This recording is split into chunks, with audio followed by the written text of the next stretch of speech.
नमस्कार साथियों, बीपीएससी तैयारी 4.0 एनसीईआरटी साइंस की क्लास में आपका स्वागत है। आज की क्लास में हम आपके लिए क्लास 10th एनसीईआरटी से अध्याय 8 आनुवंशिकता, हेरिडिटी एंड एवोल्यूशन का चैप्टर लेके आए हैं। और यह चैप्टर बीपीएससी में बहुत बार पूछा गया है और आनुवंशिकता का डिफिनीशन से लेकर कई सारी चीज़ें हैं जो आपके लिए बहुत ही महत्वपूर्ण है, जो बीपीएससी टीआरई 1 से लेकर टीआरई 3 में कई बार प्रश्न रिपीट भी हुए हैं, तो उनके बारे में भी देखेंगे। तो सभी अभ्यर्थी सेशन को लाइक कर दीजिएगा, कमेंट भी कीजिएगा। अब यहाँ पर हमने जो पुरानी बुक है एनसीईआरटी की, उससे भी टॉपिक्स को ऐड कर दिया, क्योंकि नए वाले एनसीईआरटी में कुछ टॉपिक्स मिसिंग थे। तो आप लोगों का किसी भी प्रकार से नुकसान ना हो, क्योंकि जब पेपर बनाता है एग्जामिनर तो ओल्ड एनसीईआरटी से ही प्रश्न बनाता है, तो इसलिए हमने जो है पुरानी एनसीईआरटी का भी इस पर टॉपिक ऐड कर दिया है। चलिए आते हैं अध्याय 8 आनुवंशिकता पर। आनुवंशिकता को हम इंग्लिश में बोलते हैं हेरिडिटी। और आनुवंशिकता या हेरिडिटी का जो डिफिनीशन होता है, जो आपसे बीपीएससी ने कई बार पूछा है, तो उसको आप ध्यान रखिएगा कि आनुवंशिकता कहते किसको हैं। तो लिख लीजिए, मनुष्यों में लक्षणों की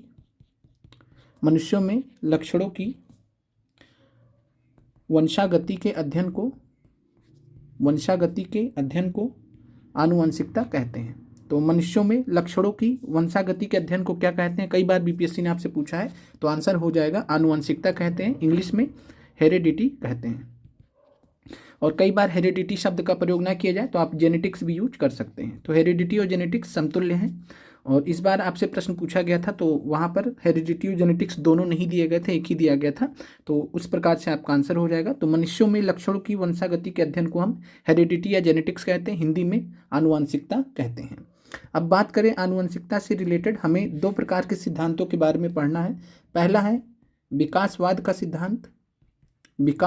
सिद्धांत, जिसको इंग्लिश में हम थ्योरी ऑफ इवोल्यूशन कहते हैं। और थ्योरी ऑफ इवोल्यूशन यानी कि विकासवाद का सिद्धांत, ये किसने दिया था? तो ये आप सभी लोगों को मालूम है कि चार्ल्स डार्विन ने इसको दिया था। तो चार्ल्स डार्विन ने विकासवाद का सिद्धांत, थ्योरी ऑफ इवोल्यूशन दिया था। और चार्ल्स डार्विन की एक पुस्तक है जिसका नाम है on the origin of species. 1859 में यह बुक आई थी, on the origin of species. और on the origin of species नामक पुस्तक में ही डार्विन साहब ने थ्योरी ऑफ इवोल्यूशन, विकासवाद का सिद्धांत को प्रतिपादित किया था। पहला सिद्धांत ये हो गया। दूसरा सिद्धांत आपको पढ़ना है लैमार्क का। लैमार्क भी एक जो है जूलॉजिस्ट थे, और लैमार्क का जो सिद्धांत है उसको बोलते हैं उपार्जित लक्षणों की वंशानुगति।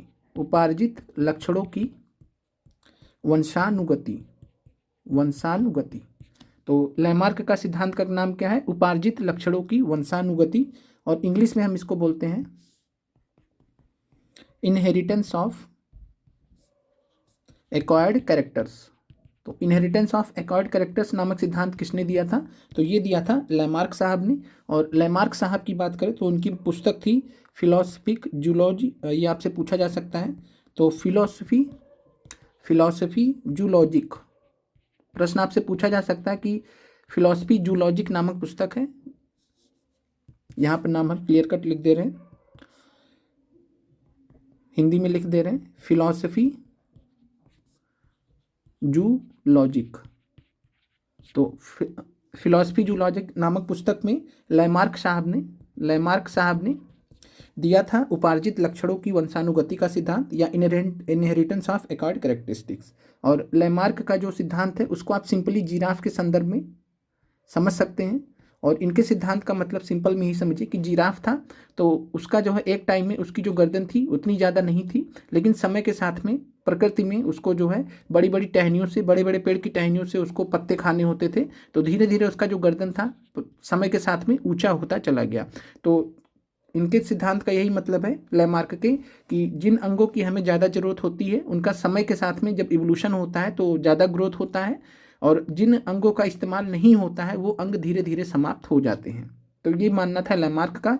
तो जिराफ का आपने एग्जाम्पल देख लिया कि जिराफ जो है, जब जिराफ धरती पर आया था, जब जिराफ का उद्भव हुआ था जिराफ जंतु का, तब उतना ज़्यादा उसकी ऊंचाई नहीं हुआ करती थी गर्दन की जितनी अभी आज के डेट में है। तो धीरे धीरे क्या है, ऊंचाई बढ़ती ही गई। तो इसको जो है लैमार्क के सिद्धांत से समझा गया। दूसरा है कि जो सांप होते हैं सांप के पहले पैर पाए जाते थे, सांप के पैर पहले पाए जाते थे, अब पैर खत्म हो गए हैं। तो सांप के जो पैर खत्म हो गए, क्यों खत्म हुए? क्योंकि इसका इस्तेमाल नहीं रहा, सांप रेंग के ही चलता रहा और धीरे धीरे उसके जो पैर थे उनका यूज कम होता चला गया और प्रकृति के साथ में धीरे धीरे जब इवोल्यूशन हुआ तो सांप के पैर खत्म हो गए। तो ये दो उदाहरण आपने लैमार्क का सिद्धांत समझ लिया।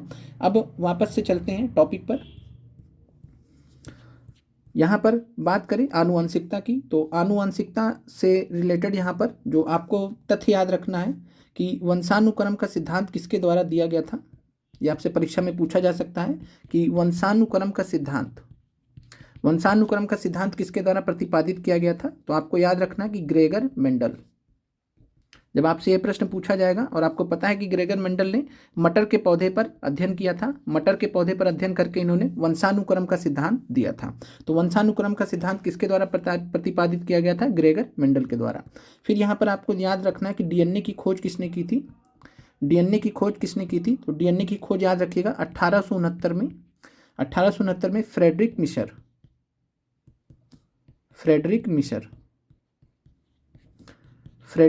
मिशर ने डीएनए की खोज की थी।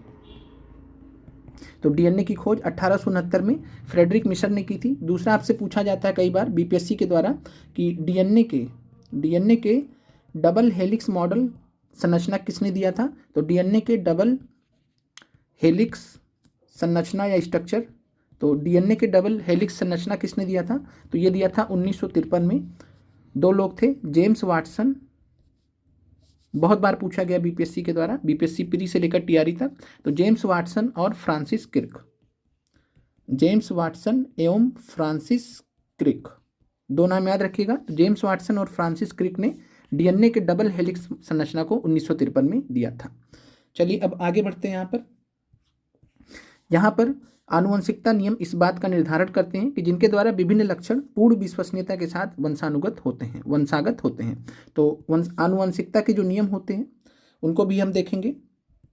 यहाँ पर लक्षणों की वंशागति के नियम है, मेंडल का योगदान है। तो इसमें आपको जो है 3 चीज़ें याद रखनी है कि मेंडल ने जो है लॉ ऑफ इनहेरिटेंस दिया था, वंशागति के नियम दिए थे। तो लॉ ऑफ इनहेरिटेंस जिसको हम वंशागति के नियम बोलते हैं। तो लक्षणों की वंशागति का नियम किसने दिया था? तो लॉ ऑफ इनहेरिटेंस दिया था मेंडल साहब ने। और मेंडल के वंशानुगति या वंशानुक्रम के जो नियम हैं 3 प्रकार के हैं जो आपको याद रखना है परीक्षा दृष्टि से। तीनों को आप नोट कर लीजिए। पहला है पृथक्करण का नियम, इसको इंग्लिश में लॉ ऑफ सेग्रीगेशन बोलते हैं। फिर दूसरा है प्रभुत्व का नियम को इंग्लिश में लॉ ऑफ डोमिनेंस बोलते हैं। फिर तीसरा है स्वतंत्र वर्गीकरण का नियम। तीसरा जो नियम है स्वतंत्र वर्गीकरण का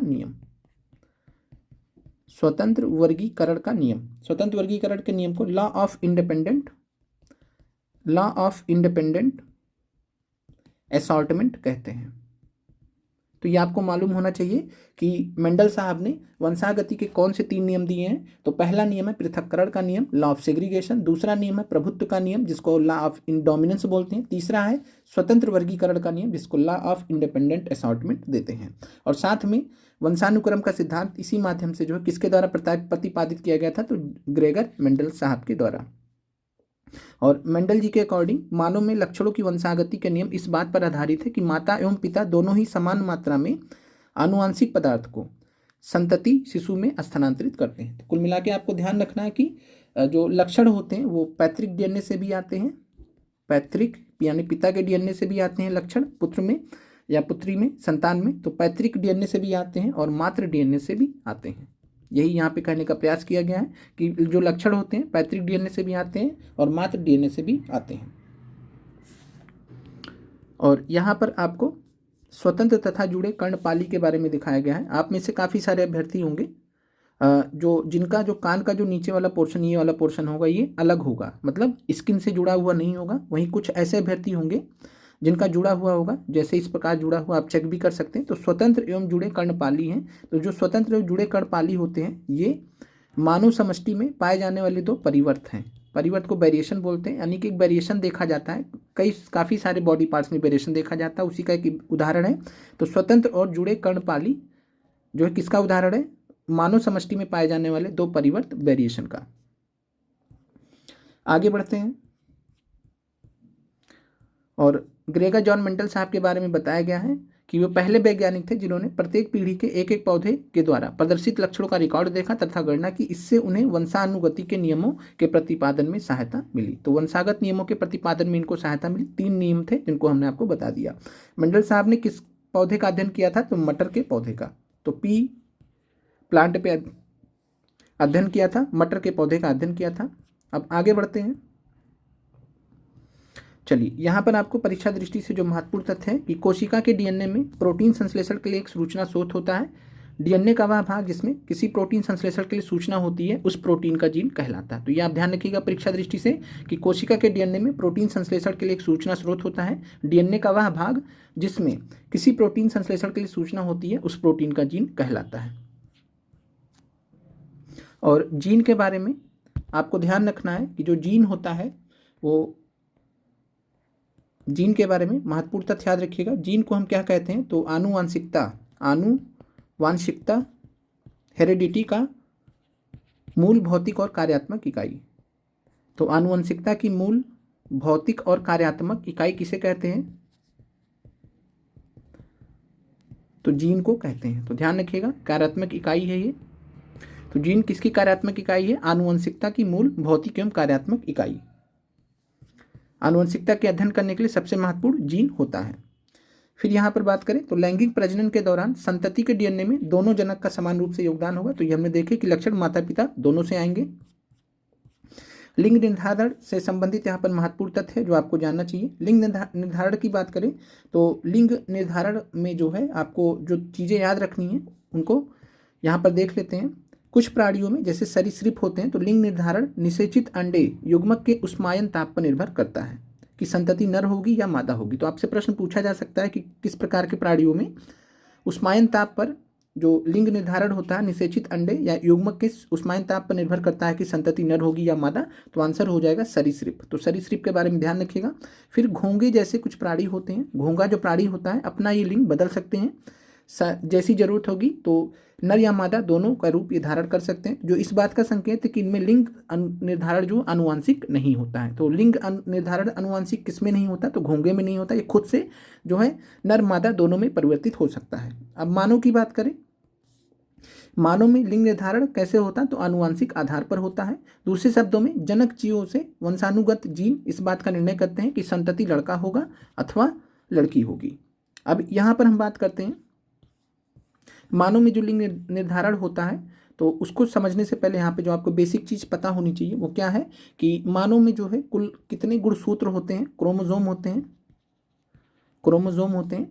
तो क्रोमोजोम या गुणसूत्र जिसको बोलते हैं हिंदी में, तो क्रोमोजोम या गुणसूत्र जो होते हैं 23 जोड़े होते हैं या 46 टोटल में। तो 46 इन टोटल 23 जोड़े होते हैं। अब इसमें बात करें जो 46 होते हैं 23 जोड़े होते हैं, इसमें जो 44 गुणसूत्र होते हैं, 44 जो गुणसूत्र होते हैं इनको हम ऑटोसोम बोलते हैं। ऑटोसोम बोलते हैं। जो पुरुष और स्त्री में दोनों समान रूप से पाए जाते हैं। जो 44 गुणसूत्र या 22 जोड़े, जो 22 जोड़े होते हैं इनको हम ऑटोसोम बोलते हैं। फिर आता है लिंग सूत्र। लिंग सूत्र जिसको हम सेक्स क्रोमोजोम बोलते हैं। और सेक्स क्रोमोजोम या लिंग सूत्र जो होते हैं इनकी संख्या होती है 2, याद रखिएगा। और पुरुषों में जो होता है, पुरुषों में X और Y होता है, महिलाओं में X और X होता है। तो 22 जोड़े पहले थे, 23वां जोड़ा ये, 22 जोड़े पहले थे ये महिला में और ये पुरुष में। तो 44 तो हमने ऑटोसोम देख ली जो दोनों में पाए जाएंगे, 45 ये हो गया, 46 ये हो गया। तो इस प्रकार से पूरा हो जाएगा। और महिला में जब बात करेंगे तो X और X होंगे। पुरुष में जो लिंग सूत्र होते हैं उनको X और Y बोला जाता है, महिला में X और X बोला जाता है। तो आपसे अगर प्रश्न पूछे कि कितने गुणसूत्र जो है लिंग सूत्र होते हैं, सेक्स क्रोमोजोम होते हैं, आपका आंसर हो जाएगा 2। क्लियर हो गया होगा आपको। अब आगे बढ़ते हैं। यहाँ पे नर और मादा में दिखाया गया है। नर में बात करें तो X और Y होते हैं और जो महिला होती है या मादा होती तो उसमें X और X होता है। अब यहाँ पर आपसे बात करें, मानव में अधिकतर गुणसूत्र माता और पिता के गुणसूत्रों के प्रतिरूप होते हैं। इनकी संख्या 22 जोड़े हैं। तो जो जिनको हम ऑटोसोम बोलते हैं, जो कि गुणसूत्रों के प्रतिरूप होंगे, दोनों बराबर होंगे। तो माता और पिता के गुणसूत्रों के प्रतिरूप जो होते हैं, इनकी संख्या 22 होती है। परंतु एक युग्म जिसे लिंग सूत्र कहते हैं, ये सदा पूर्ण जोड़े में नहीं होते हैं। पुरुषों में नहीं होते हैं, महिलाओं में होते हैं। फिर यहाँ पे बात करें, स्त्री में गुणसूत्र का पूर्ण युग्म होता है, जिसको हम XX कहते हैं। लेकिन पुरुष नर में यह जोड़ा परिपूर्ण जोड़ा नहीं होता, क्योंकि X और Y है, अलग अलग हो गया है।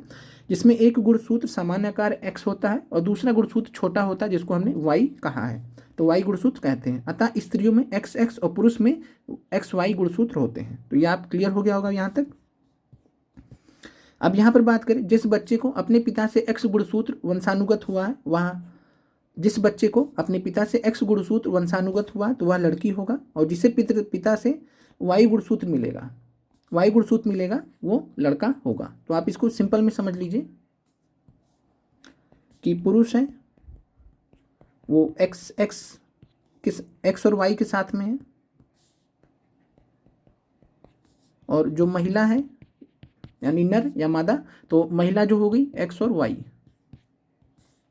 पुरुष है XX। तो इतना आपको समझ में आ गया कि अगर बच्चा जो होगा वो लड़का होगा तो उसका क्रोमोसोम XX होना चाहिए, महिला होगी तो XY होना चाहिए।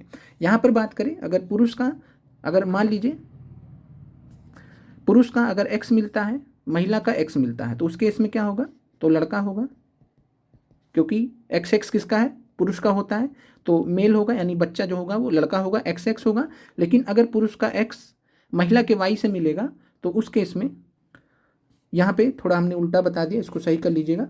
पुरुष की बात करें तो पुरुष में X और Y, महिला में सेम होते हैं XX, ठीक है। अब यहाँ से पुरुष का अगर X मिलेगा और महिला में तो X ही है, दोनों केस में X ही मिलेगा, तो जब पुरुष से X क्रोमोसोम मिलेगा तब उस केस में लड़का होगा। फिर वहाँ पर दूसरा केस है कि अगर दोनों केस में महिला में X ही क्रोमोसोम है और पुरुष में जब Y मिलेगा, पुरुष का जब Y मिलेगा और महिला से X मिलेगा, उस केस में जब XY बनेगा तब पुरुष लड़का बनेगा।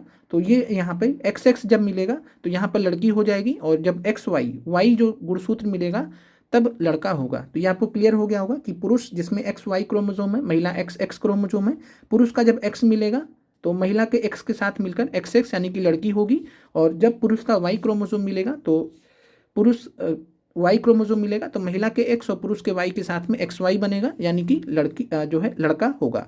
तो Y होने के लिए जब Y मिलेगा क्रोमोसोम तभी लड़का होगा। तो यहाँ पर जो समाज में एक कह सकते हैं कि गलत अवधारणा फैली हुई है कि अगर लड़का नहीं होता तो महिला जिम्मेदारी होती है, बिल्कुल गलत है, क्योंकि जब तक पुरुष की तरफ से Y क्रोमोसोम नहीं मिलेगा तब तक लड़का नहीं हो सकता। ये क्लियर है। अब आगे बढ़ते हैं। वही चीज़ यहाँ पर बताएगी कि जिस बच्चे को अपने पिता से X गुणसूत्र मिलेगा वह लड़की होगी, जिसे पिता से Y गुणसूत्र वंशानुगत होगा वो जो है लड़का होगा। ये क्लियर हो गया आपको। अब आगे बढ़ते हैं। यहाँ पे कुछ प्रश्न वगैरह दिए हैं, तो अब आते हैं जो पुरानी NCERT है उसको भी देख लेते हैं, जो महत्वपूर्ण है आपके लिए परीक्षा दृष्टि से।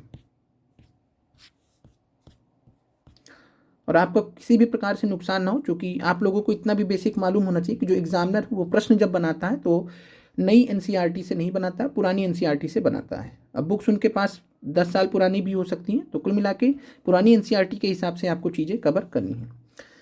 चार्ल्स डार्विन की बात करें तो चार्ल्स डार्विन ने प्राकृतिक वर्ण द्वारा जैव विकास का सिद्धांत दिया था। तो उनका जो जैव विकास का सिद्धांत है उसको नेचुरल सिलेक्शन पे बेस्ड माना जाता है। तो इवोल्यूशन का थ्योरी ऑफ इवोल्यूशन दिया था, किस पे बेसिस था इनका, नेचुरल सिलेक्शन पे, नेचुरल सिलेक्शन। तो theory of evolution natural selection पे बेस्ड था। प्राकृतिक वर्ण द्वारा जैव विकास का सिद्धांत की परिकल्पना की थी चार्ल्स डार्विन साहब ने। फिर है पृथ्वी पर जीवन की उत्पत्ति की बात करें तो डार्विन के सिद्धांत हमें बताते हैं पृथ्वी पर सरल जीवों से जटिल स्वरूप वाले जीवों का विकास हुआ है। मेंडल के प्रयोग हमें एक पीढ़ी से दूसरी पीढ़ी में लक्षणों की वंशानुगति की बारे में बताते हैं। फिर 1953 में ध्यान रखिएगा परीक्षा दृष्टि से, स्टैनले मिलर और हेराल्ड सी ऊरे ने 1953 में प्रयोग किया था, कृत्रिम रूप से वातावरण का निर्माण किया था, जिसमें प्राथमिक या प्राचीन वातावरण के समान बनाया था, जिसमें अमोनिया, मीथेन, हाइड्रोजन सल्फाइड के अणु थे, ऑक्सीजन के नहीं रखे थे इन्होंने। पात्र में जल भी था। 100 डिग्री सेल्सियस से कुछ तापमान पर रखा गया। गैसों के मिश्रण में चिंगारियां उत्पन्न की गई। जैसे आकाश में बिजली के 1 सप्ताह के बाद 15% कार्बन से सरल कार्बनिक यौगिकों में परिवर्तित हो गए। ये अमीनो अम्ल भी संश्लेषित हुए जो प्रोटीन के अणुओं का निर्माण करते हैं। तो पृथ्वी पर जीवन की उत्पत्ति को चेक करने के लिए किसने एक्सपेरिमेंट किया था? तो 1953 में स्टैनले एल मिलर और हेराल्ड सी ऊरे ने। तो याद रखिएगा। फिर है, दो स्पीसीज के मध्य जितने अधिक अभिलक्षण समान होंगे उनका संबंध भी उतना ही निकट माना जाएगा। समानताएं, और जिसकी जितनी अधिक समानताएं उनमें होंगी उनका उद्भव भी निकट अतीत में समान पूर्वजों से होगा। जैसे हम अपने बारे में बोलते हैं कि हमारा जो होता है वो जो चिंपैंजी होता है, जो मनुष्यों का माना गया है कि चिंपैंजी सबसे क्लोज है। तो यानी कि बहुत पहले जब जाएंगे तो चिंपैंजी और मनुष्य दोनों के जो पूर्वज रहे होंगे वो सेम रहे होंगे। फिर यहाँ पर आते हैं विकासीय संबंध खोजना। विकासीय संबंध खोजने के उसमें आपको परीक्षा दृष्टि से 2 महत्वपूर्ण चीज़ों के बारे में आज समझना है। समजात अंग के बारे में समझना है। और समजात अंग की अगर हम बात करें तो पक्षियों, सरीसृप और जल स्थलचर जिनको एम्फीबियम बोलते हैं, तो पक्षी में, सरीसृप और जल स्थल एम्फीबियम की भांति स्तनधारियों में 4 पाद होते हैं, 4 पैर होते हैं। सभी में पादों की आधारभूत संरचना एक समान होती है। तो होमोलॉगस ऑर्गन क्या होते हैं? समजात अंग क्या होते हैं? होमोलॉगस ऑर्गन या समजात अंग क्या होते हैं? तो पक्षियों, सरीसृप, जल स्थलचर जिनको एम्फीबियम बोलते हैं, उभयचर जिसको बोलते हैं, तो स्तन उनकी भांति स्तनधारियों में भी 4 पैर होते हैं। और लेकिन यहाँ पर क्या है, सभी के जो पैर होते हैं उनकी आधारभूत संरचना एक समान होती है। यद्यपि विभिन्न कशेरुकों में विभिन्न कार्य करने के लिए इसमें रूपांतरण हुआ है, तथापि पाद की आधारभूत संरचना एक समान। तो जो पैर की आधारभूत संरचना एक समान है, जब भी ऐसा कुछ केस होगा कि 2 अलग अलग प्रकार के जीव हैं या प्राणी हैं, उनकी आधारभूत संरचना जब एक होगी किसी भी अंग की, तो ऐसे जो अभिलक्षण होते हैं उसको हम समजात अभिलक्षण कहते हैं। तो होमोलोगस कैरेक्टरिस्टिक्स बोलेंगे, समजात अभिलक्षण बोलेंगे। तो आपको उससे प्रश्न पूछा जा सकता है कि पक्षी और मानव का यहाँ पर जो दिखाया गया है, साथ में छिपकली और मेढक का दिखाया गया है, तो ये दोनों जो केस हैं समजात अंग के उदाहरण है, होमोलॉगस ऑर्गन के उदाहरण है। फिर यहाँ से आपसे पूछा जा सकता है कि चमगादड़ एवं पक्षी के जो पंख होते हैं, चमगादड़ एवं पक्षी के जो पंख हैं, ये किस प्रकार का उदाहरण है? तो ये समरूप अंग का उदाहरण है, एनालॉगस ऑर्गन का। परीक्षा में बहुत बार पूछा गया है एनालॉगस ऑर्गन का। अब एनालॉगस ऑर्गन, समरूप अंग क्या होते हैं इसको भी समझ लीजिए। चमगादड़ एवं पक्षी के जो पंख होते हैं, तो चमगादड़ के जो पंख होते हैं उनकी दीर्घित अंगुली के मध्य के त्वचा के फैलने से बना है, परंतु जो पक्षी के पंख होते हैं उनकी पूरी अग्रबाहु का त्वचा के फैलाव से बना, जो परों से ढकी रहती है। अतः 2 पंखों के अभिकल्प, उनकी संरचना संघटकों में बहुत अंतर है। तो ये आपको समझना है कि जब यहाँ पर देखा जाए चमगादड़ और पक्षी के पंख देखा जा रहा है, तो उनके दोनों पंखों के अभिकल्प जो हैं उनकी संरचना और संघटकों में बहुत अंतर। जब उनकी संरचना और संघटकों में बहुत अंतर होगा 2 ऑर्गन्स में, तो और वो एक जैसे दिखाई होंगे क्योंकि उड़ने के लिए इसका उपयोग करते हैं, परंतु सभी की उत्पत्ति पूर्णतः समान नहीं है। जब उनकी संरचना संघटक में अंतर होगा, उनकी उत्पत्ति समान नहीं होगी, तो ऐसे जो लक्षण होते हैं उनको हम समरूप अभिलक्षण बोलते हैं। तो आपसे प्रश्न पूछ सकता है कि चमगादड़ और पक्षी के जो पंख होते हैं किसका उदाहरण है? तो समरूप अंग का उदाहरण है या समरूप अभिलक्षण के उदाहरण है। क्लियर है? और यहाँ से आपसे एक प्रश्न पूछा गया है कि पक्षी के जो अग्रपाद होते हैं, चमगादड़ के जो अग्रपाद होते हैं, उनको हम समजात माने या समरूप माने। तो इसके बारे में आप लिख लीजिएगा, नोट कर लीजिएगा कि पक्षी के जो अग्रपाद होते हैं, चमगादड़ के जो अग्रपाद होते हैं, उनकी उत्पत्ति सेम हुई है, काम भी सेम है, संरचना भी सेम है। तो पक्षी के अग्रपाद और चमगादड़ के जो अग्रपाद हैं इनको हम समजात मानेंगे। क्लियर है?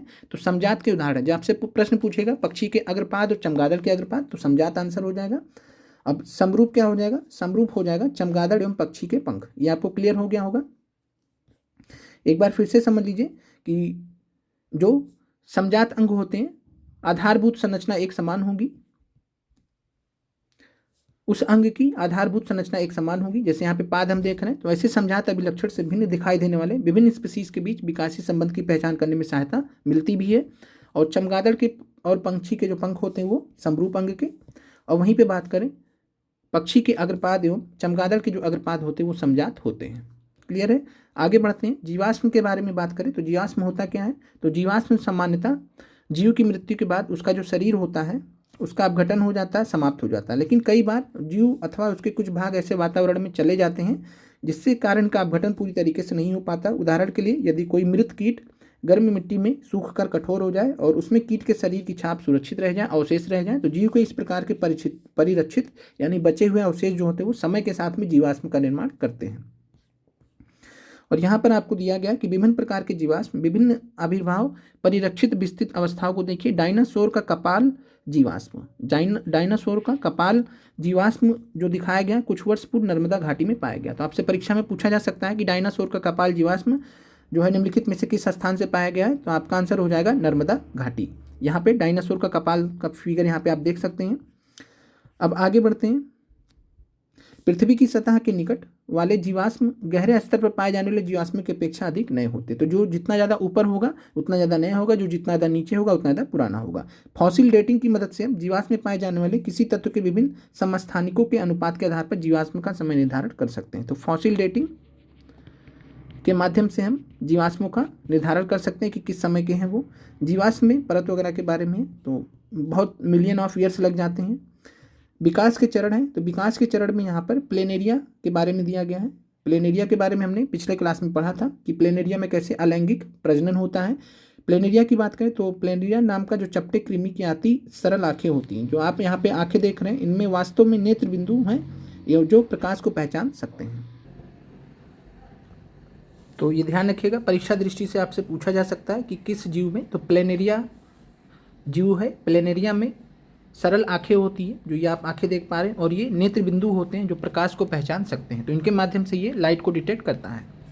फिर आगे बढ़ते हैं और यहाँ पर आपको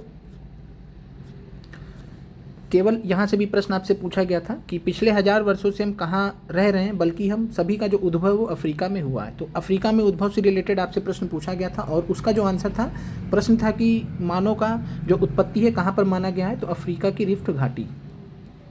अफ्रीका की रिफ्ट घाटी में मानव का, रिफ्ट घाटी में ग्रेट अफ्रीकन रिफ्ट वैली में मानव का उत्पत्ति माना गया है। मानव स्पीसीज होमोसेपियंस के सर्वप्रथम प्राचीनतम सदस्यों को वहीं पर खोजा जा सकता है। हमारे आनुवंशिक छाप को कालगर्त में अफ्रीकी मूल में खोजा जा सकता है। तो सभी मानव की जो उत्पत्ति हुई है उसका जो जानकारी मिला है वैज्ञानिक आधार पर, वो कहाँ पर मिला है, तो अफ्रीका महाद्वीप में। और अफ्रीका महाद्वीप में किस स्थान पर, तो अफ्रीका की रिफ्ट घाटी, ग्रेट अफ्रीकन रिफ्ट वैली है, वहीं पर माना गया है। फिर यहाँ पर बात करें,